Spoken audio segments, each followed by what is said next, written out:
It's Saturday the 4th of January in the Vendée Globe, the skipper's 55th day at sea.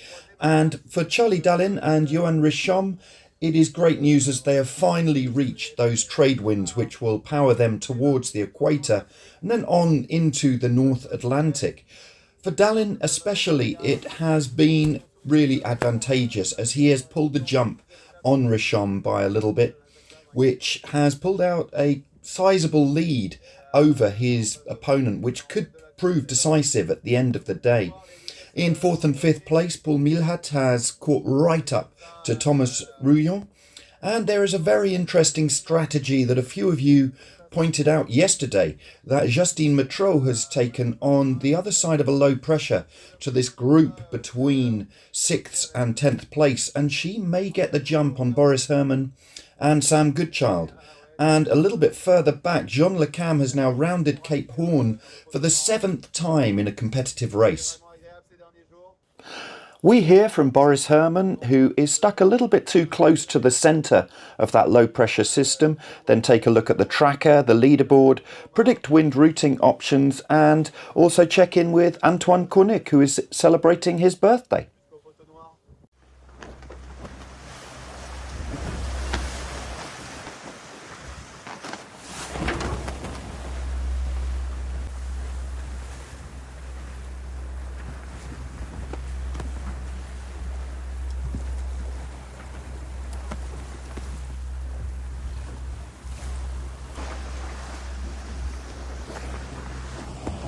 We are moving a little bit in the center of this low pressure, and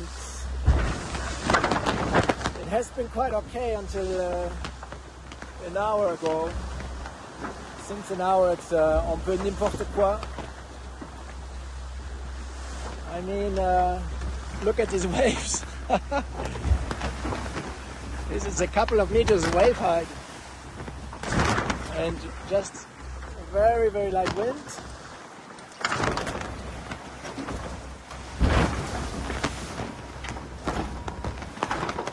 Yeah. And then a big cloud that's announced on the radar. Somewhere over there must be Sam Goodchild. We're not so far from Charal and Holcim. But a little distance could make a big difference if they get out nicely and we get stuck. I mean, that's always the fear of getting a bit stuck. All right, so far from Malizia today. Not the most usual sailing conditions, let's say. A bit astonishing, really. See this, the boat seems drunk. Oh no, the weather is drunk at the sea. Yeah, let's get out of here. Let's get to the north. Another week or so we should be in the trade winds. What a desire, what a kind of dream. Something that seems so far, so unreachable almost. Bit tiring this. Okay, let's get back to it.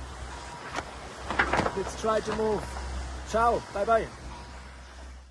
The tracker here shows how Charlie Dalin is now in the lead and doing 21.2 knots, and so is significantly faster than Yoann Richomme, 17.5 knots in second place and following very much on his tail. And we can see a bit further back, Seb Simon is just making a tack out to hook into those trade winds himself. As we go back further in the fleet, we can see now there Thomas Rouillon in 4th place, but Paul Milhat just behind in 5th. And here is that strategy. Let's take a zoom in on this picture around this low pressure system. And we can see here Justine Métraux is just out to the west and is in much stronger breezes and good downwind conditions. Whereas if we take a look closer to the centre of that low pressure system, we can see both Boris Herrmann and Sam Goodchild much lighter breezes, and Sam Goodchild stuck just doing 3.3 knots.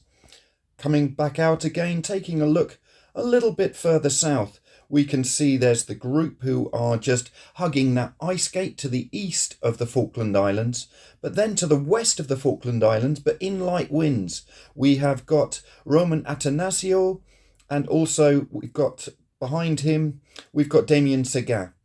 And they're just rounded Cape Horn, we've got John Le Cam. On the ranking at 0600 hours UTC, we can see that Charlie Dalin has pulled out now 121 nautical miles over Yoann Richomme, so this is a really sizable advantage. Scrolling down, we can see that Paul Milhat has pulled back to within 52 nautical miles of Thomas Rouillon, and then that situation between 8th and 10th place. We can see there Justine Metro, her instantaneous speed, 21.22 knots, compared to Sam Goodchild and Boris Herrmann, only doing 3.32 knots and 6.9 knots respectively. And there is only a distance of 60 nautical miles to go between Sam Goodchild and Justine Metro. So that is going to result in a much closer situation. So Metro's strategy of going to the west of that low pressure system could really pay off. The PredictWind routing options for Charlie Dalin, compiled by sailworld.com's New Zealand editor Richard Gladwell, show a relatively untroubled crossing of the equator now that he's into those trade winds, and then it's a case of which side of this Azores exclusion zone and how to use this barreling low pressure system that's coming across the Atlantic. It's divided at the moment as to which option to use, and it's showing a bit of upwind sailing on that last little section into Les Sables d'Olonne. So we're going to see how things pan out over the next few days. Et ouais, et aujourd'hui c'est